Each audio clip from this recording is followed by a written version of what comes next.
Shalom, this week's Sedra is Sedra Pinchas.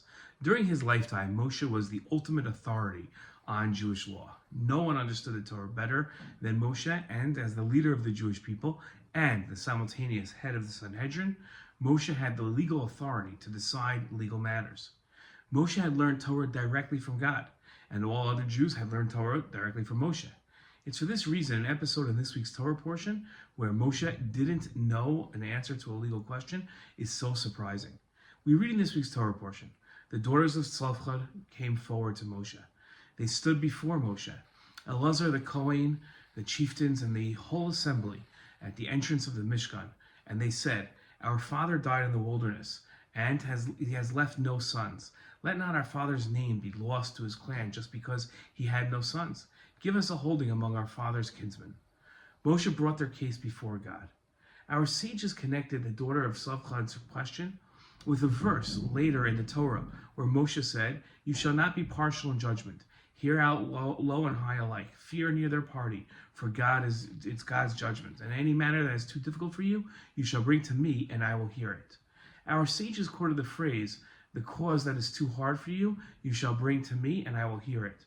Rabbi Hanina, and some say it was Rabbi Yoshi, said, on account of this matter, which displayed a degree of presumptuousness, Moshe was punished. As it stated, and Moshe brought their cause before the Lord. In this instance, when Tzlafchad's daughters presented the case to Moshe, he did not know the answer himself and was compelled to ask God.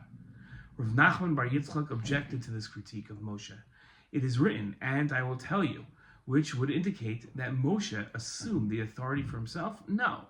It is written, "And I will hear it," meaning, if I have learned the halacha, I have learned it, and if not, I will go and learn it. Consequently, there was no presumptuousness in Moshe's statement. In his commentary on the episode of the daughters of Tzlafchad's question and the criticism of our sages, Rabbeinu Bechaya wrote that our sages considered the words of Moshe, "Bring your question to me so that I can hear it," were words for which he was punished. The reason the law of inheritance, which the daughters of Tzlafchad submitted to him, was concealed from him was because he had given the impression that he could deal with the most difficult cases unassisted. We must nevertheless wonder, what sin did Moshe commit here against Hashem, and why should he be punished for it? How do the words, "Bring the question to me," express arrogance on Moshe's part? How also Sitya phrased the message that matters which of the chieftains of thousands have been unable to resolve should be brought to him as chief judge so that he could attempt to resolve them?